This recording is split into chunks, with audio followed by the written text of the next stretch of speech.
It is Christianity in its original pre-medieval form, without doctrinal change or adulteration. It's Orthodox, but not Jewish. It's Catholic, but not Roman. It's evangelical, but not Protestant. It's not denominational. It's pre-denominational. It's not ancient. It's not modern. It is eternal.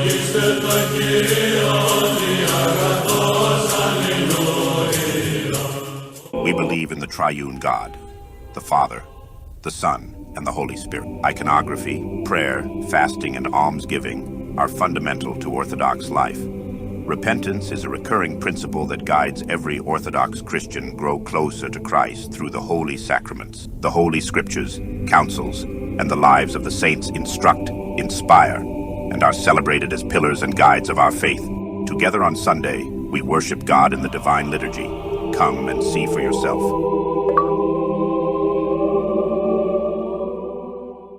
하나님께서 첫 번째 인간인 아담과 여자 하와를 창조하셨고 그분은 우리를 완벽하게 만드셨습니다.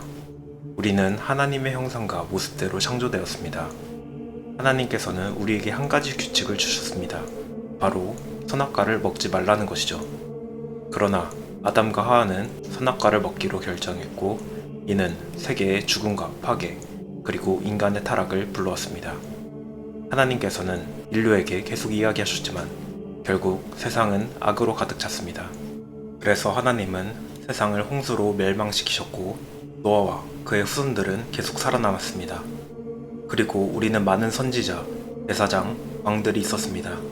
하나님께서는 그들과 언약을 맺으시고 율법을 주시며 이스라엘 민족을 보호하셨습니다. 하지만 이스라엘은 끊임없이 배교에 빠졌습니다. 이것이 바로 구약의 내용입니다.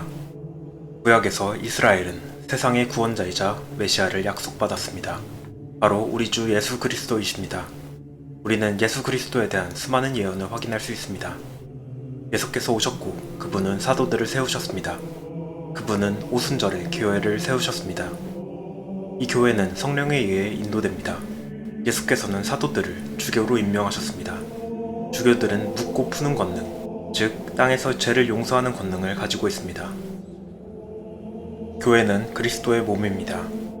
사도들은 주교들이었습니다. 동방정교회에서는 이것을 근거로 사도적 계승을 주장합니다.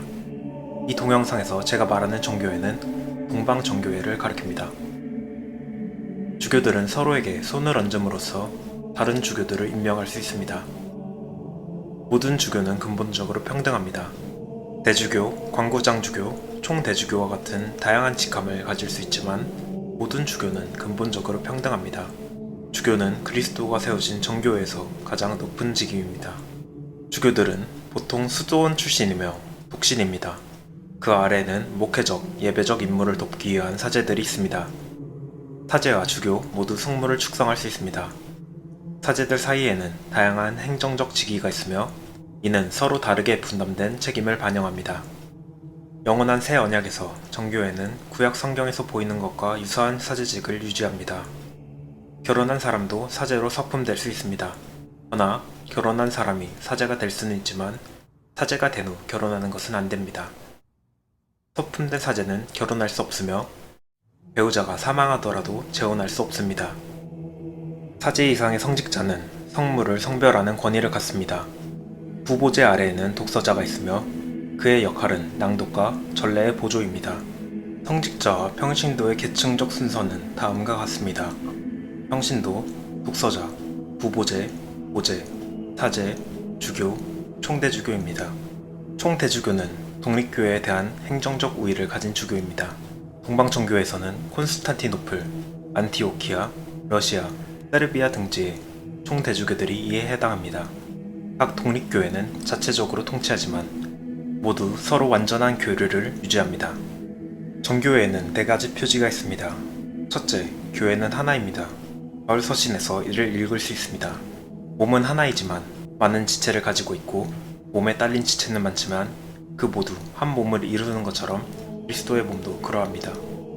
두 번째 표지는 교회의 거룩성입니다. 왜냐하면 하나님께서 그 안에 계시기 때문입니다. 성령께서 교회를 인도하십니다. 교회는 배교하지 않을 것입니다. 정교회의 세 번째 표지는 교회가 보편적이라는 것입니다. 이는 로마 가톨릭을 의미하는 것이 아니라 보편적이고 전 세계적이라는 의미입니다. 교회는 보편적이며, 즉 교회는 어디서나 같은 것을 가르쳐야 합니다. 마지막 표지는 교회가 사도적이라는 것입니다. 정교회는 사도들로 받은 본래의 가르침을 보존해왔습니다. 정교회는 사도적 개성을 갖추고 있으며, 이는 주교들이 사도들로부터 시작해 주교에서 주교로 손을 얻는 방식으로 이어져 왔기 때문입니다. 민수기 27장 22에서 23절에서 이와 유사한 예를 찾을 수 있습니다. 모세는 야훼께서 분부하신 대로 하였다. 그는 여호수아를 불러내어 엘르아잘 사제와 온 회중 앞에 세운 다음 야훼께서 분부하신 대로 그에게 손을 얹어 임간식을 치렀다. 그것은 초기 이단자들, 특히 영지주의를 반박합니다. 이들은 손 얹는 행위를 통해 끊임없는 사도적 가르침의 권위체계를 갖지 않았으며 사도적 계승도 없었습니다. 성 이레네오는 바로 이 점을 지적하며 영지주의를 비판했습니다. 그들은 그리스도나 사도들이 어떤 가르침을 비밀리에 전했다고 주장합니다. 정교에서 빠질 수 없는 요소 중 하나는 바로 수도 생활입니다. 많은 초기 기독교인들은 박해를 받자 사막으로 물러나 기도했습니다.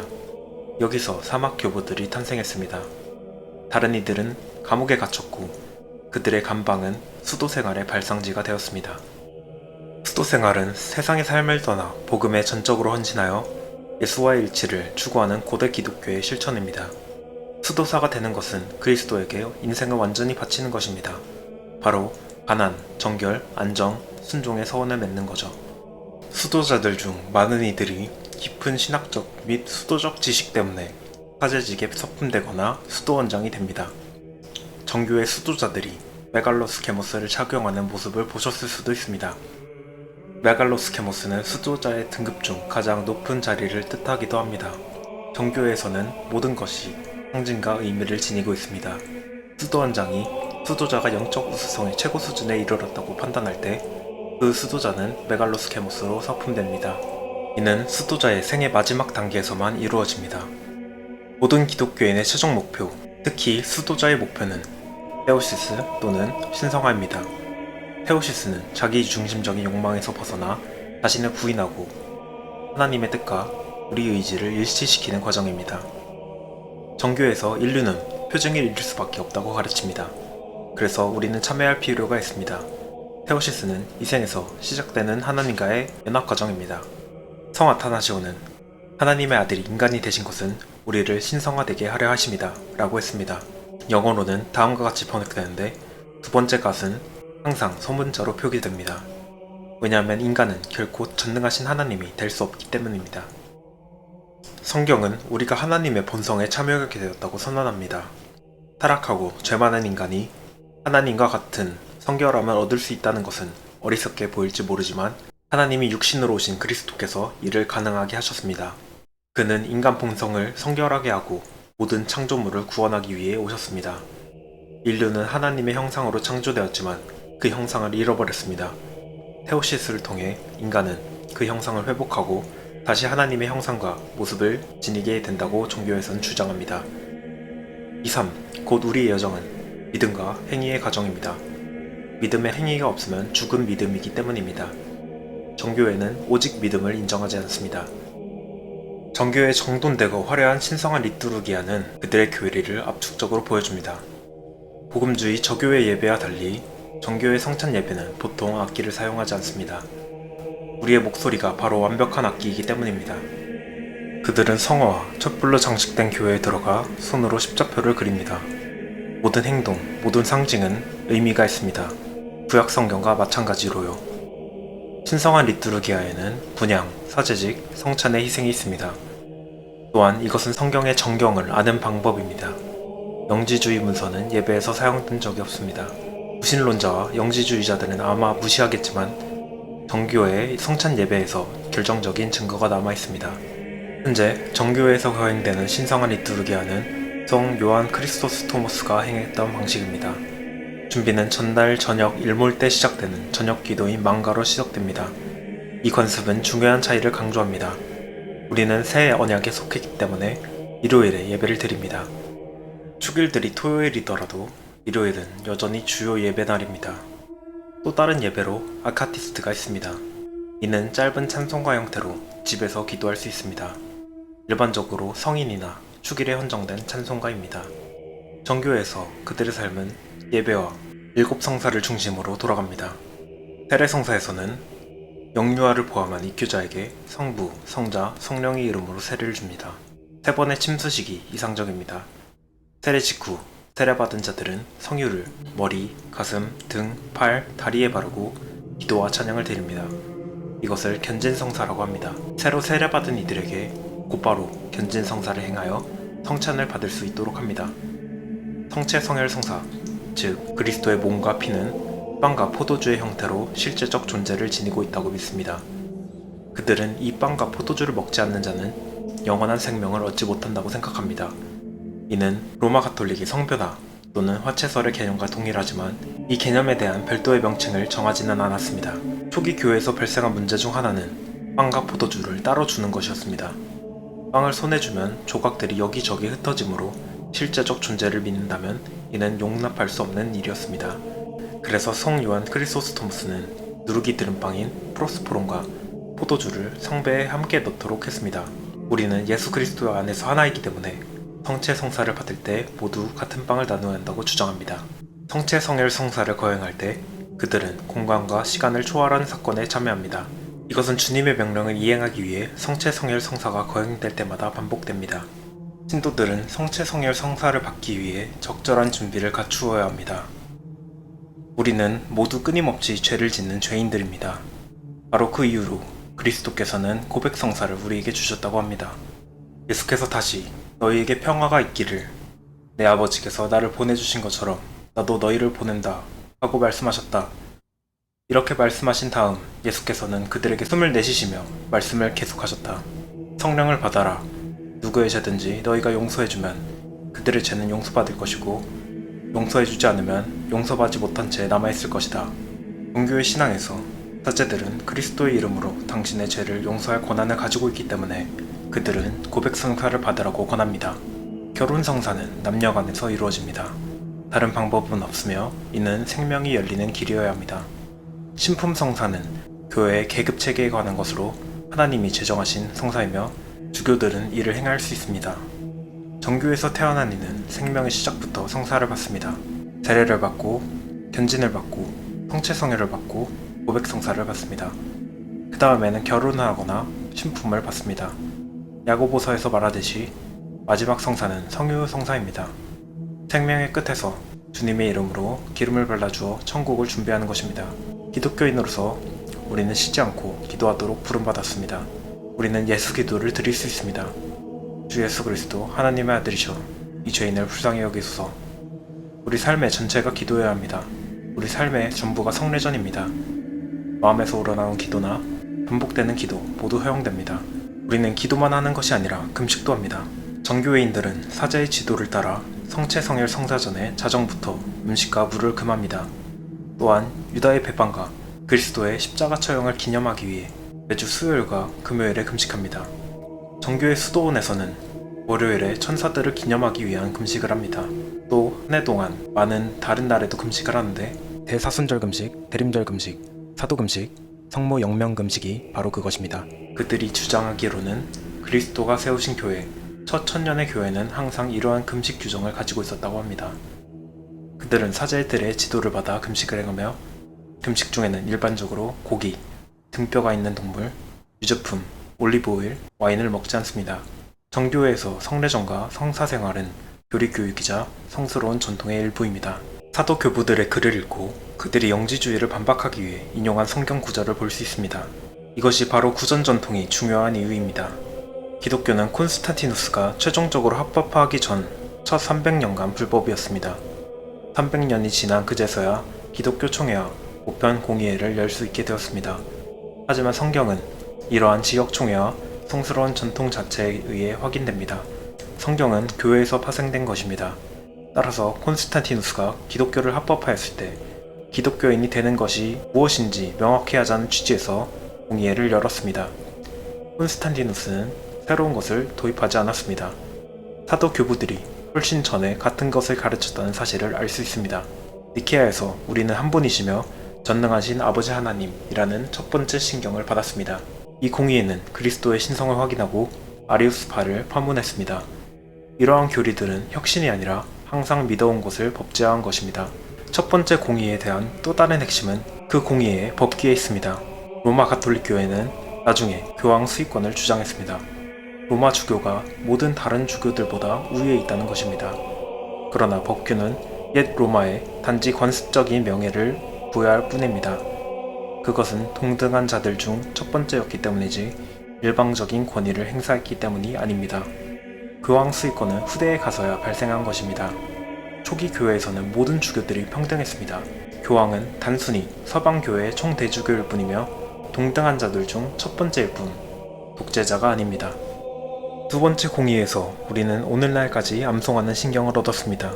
그러나 신경에 추가된 모든 내용은 공의회를 통해 추가되었습니다. 단 한 명의 주교가 신경에 추가한 것이 아니라 합의와 교회적 일치입니다.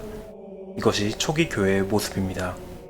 또한 제2차 공의에서 케사리아의 대주교 바실리오스, 콘스탄티노플리스 대주교이자 나지안조스의 주교 그리고리오스, 카파도키아 니사의 주교 그리고리오스 3인, 곧 카파도키아 교부는 이 공의에서 성부의 최고 원인성과 근원성을 확립했습니다. 정교회는 후에 이를 근거로 필리오크회를 반박합니다. 이 공의의 또 다른 중요한 점은 콘스탄티노폴리스, 즉 로마의 새 도읍지의 주교가 동등한 자들 중 두 번째로 승격되었다는 것입니다. 서로만은 이를 달가워하지 않았고 로마와 콘스탄티노플 사이에는 긴장감이 맴돕니다. 당시 기독교는 동로마 제국에서 동쪽인 그리스에 집중되어 있었고 이탈리아의 옛 로마는 이 시기에 어려움을 겪고 있었습니다. 이로써 당시 교회가 직면한 논쟁과 교회가 믿지 않는 것과 믿는 것을 파악할 수 있습니다. 이것이 공의의 목적이며 기독교 정통주의의 필수적인 요소입니다. 제3차 공의회는 431년 에페소 공의회로 네스토리우스주의를 단죄했습니다. 네스토리우스파는 마리아가 테오토코스라는 것을 부인했습니다.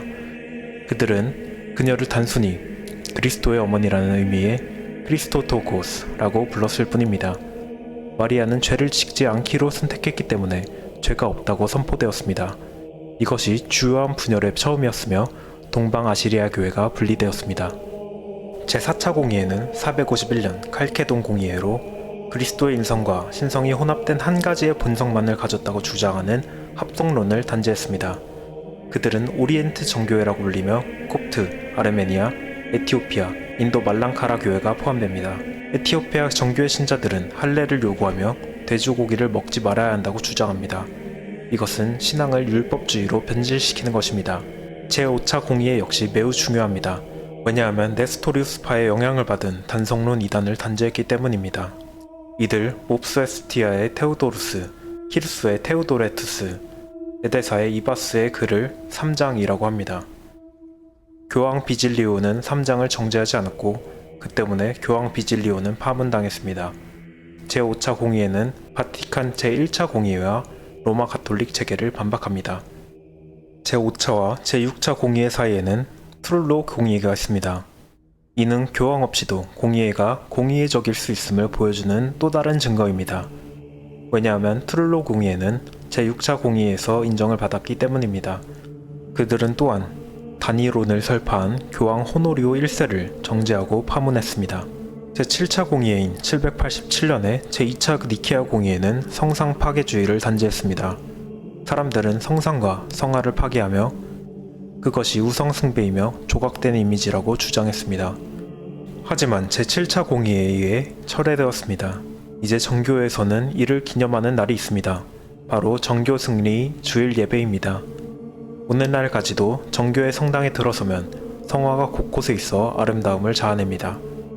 다마스쿠스의 성 요한은 다음과 같이 말했습니다.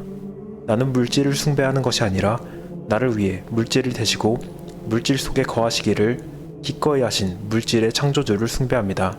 그분은 물질을 통해 나의 구원을 이루셨습니다. 또 정교회에서 성화는 천국으로 통하는 창문이라고 합니다. 정교회 신도들은 부복 또는 큰절을 하고 성상과 성물에 입을 맞춥니다. 죽은 자가 선지자 엘리사의 뼈를 만졌고 그것이 누군가를 되살렸다는 기록이 있습니다. 그들이 말하길 이러한 성물을 보관하고 공경하는 것은 자연스러운 일입니다. 공경은 잘못된 것이 아닙니다. 다시 말해 이는 항상 존재해왔습니다. 정교회 신자들은 집에 성인들의 성화를 가지고 있으며 그들의 중보 기도를 요청합니다. 이에 대한 성경적 근거가 있으며 초기 기독교인들은 항상 이를 실천해왔습니다. 이는 성스러운 전통의 일부입니다. 그들은 촛불을 사용하고 죽은 자를 위해 기도합니다. 정교회는 연옥을 믿지 않지만 죽은 자를 위해 기도합니다. 이제 대분열에 대해 이야기할 때입니다. 무엇이 이를 초래했을까요? 800년대 기록에서 키릴로스와 메토디오스에 대해 읽을 수 있습니다. 그들이 슬라브인을 개종시키려고 할 때 그들은 완전히 새로운 언어인 교회 슬라브어를 만들었습니다. 그들은 슬라브인에게 그들의 문화를 강요하지 않으려 했습니다. 카롤루스 제국을 창립한 카롤루스 마뉴스의 라틴교회 분파 소속 인물들과 서쪽의 라틴교회는 언어적, 문화적 일치를 추구했으며 라틴 미사 사용을 강요했습니다. 여기서 동서양의 개종 방식 차이를 볼 수 있습니다. 서쪽은 모든 사람에게 그들의 문화와 언어를 강요하려 했고 동쪽은 완전히 새로운 언어를 만들었습니다. 이 정신은 정교의 선교 활동에 여전히 살아있습니다. 서방교회는 현대의 로마 가톨릭 교회입니다. 수백 년 동안 동방과 서방은 점점 멀어져 갔습니다. 한쪽은 라틴어를 사용했고 다른 쪽은 그리스어를 사용했습니다. 그들은 서로 대화하지 않았습니다. 이러한 차이들은 점차 쌓여 분열을 불가피하게 만들었습니다. 그중 프랑크 왕국과 로마 교회의 제휴는 가장 큰 사건이었습니다. 그리고 이것이 교황령의 시초가 됩니다. 정교회 측은 로마의 위서들이 축적되며 교황 수익권에 대한 새로운 관점이 형성되었고 이로 인해 신경에 필리오케를 추가하게 되었다고 주장합니다. 이 시점에서 정교회 기둥들이라는 인물들을 살펴보겠습니다. 첫 번째는 콘스탄티노폴리스 역사상 가장 위대한 총대주교 중 한 명이라고 평가받는 포티우스 대주교입니다. 그는 강도 공의에 의해 정제되었지만 몇 년 후 제8차 공의회는 그의 복권을 승인했습니다. 이것이 포티오스 분열입니다. 하지만 그들이 말하길 포티오스가 한 일은 정통성을 옹호하는 것이었습니다. 제8차 공의회는 신경을 변경한 자들을 단죄했으며 필리오케를 규탄했습니다. 포티오스 대주교는 교황 수익권과 필리오케에 반대했습니다. 다음 인물은 분열 이후 등장한 사람으로 필리오케에 극히 반대하는 인물이었습니다. 그레고리우스 팔라마스는 필리오케에 반대할 뿐만 아니라 바를람이 주장한 절대적 신의 단순성의 서구적 관점에 반대했습니다. 팔라마스는 헤시카즘을 발전시켰으며 이는 정교회의 필수적인 요소입니다. 그는 하나님과 그분의 본질, 그리고 하나님과 그분의 에너지 사이의 구분을 명확히 했습니다. 그는 정교회의 교리대로 하나님을 그분의 본질로 아는 것은 불가능하다고 주장했습니다. 정교의 교리상 하나님과 그분의 에너지를 아는 것은 가능합니다. 본질과 에너지의 구분은 제2차 공의회에서 승인된 카파도키아 삼위일체 모델을 참조한 것이었습니다. 팔라마스는 저술에서 베드로, 야고보, 요한이 타보르산에서 그리스도의 변모를 목격했을 때 그들은 하나님의 창조되지 않은 빛을 보았다고 주장했습니다. 그리고 회개, 영적 훈련, 명상을 통해 다른 사람들도 동일한 하나님의 창조되지 않은 빛을 볼 수 있다고 말했습니다. 이것은 자동적이거나 기계적인 방식으로 이루어지지 않습니다. 이것은 매우 드문 일이며 대부분의 사람들은 창조되지 않은 빛을 경험하지 못할 것입니다. 필로칼리아는 이를 자세히 설명하고 있으며 신비주의적 헤시카스트 방식의 중심에 있습니다. 이 유형의 기도, 때로는 의도적인 호흡 운동과 함께하는 기도의 목적은 감각을 무시하고 내면의 평정을 얻는 것입니다. 이 모든 것은 초기 기독교 수도주의에 뿌리를 두고 있습니다. 그리고 제5차 콘스탄티노폴리스 공의회는 성 그레고리우스 팔라마스의 헤시카스트 신학과 본질 에너지 구분을 확인하고 면책하며 팔라마스가 3장에서 논쟁한 바를람의 합리주의 철학을 단죄합니다. 헤시카즘은 수도 생활에 매우 중요합니다. 정교에서 신앙의 교사들은 어떤 철학자나 신학자가 아닙니다. 그들은 바로 수도자들의 말을 듣습니다. 정교의 중심은 아토스산입니다. 헤시카즘은 그곳에서 실천됩니다. 따라서 그들은 정교의 영적 기반입니다. 정교의 기둥, 마지막 인물은 에페소의 마르코스입니다. 플로렌스 공의에서는 교회 일치 운동을 위한 움직임이 있었습니다. 그러나 마르티노 5세가 선종하고 에우제니오 4세가 선출되었고 정치적 문제와 역병 창궐로 인해 혼란한 상황이 계속되었습니다. 그리고 동로마 제국이 쇠퇴하며 세력과 권위의 많은 부분을 상실했고 콘스탄티노폴리스는 필리오케와 교황 수익권을 수용할 수밖에 없었습니다.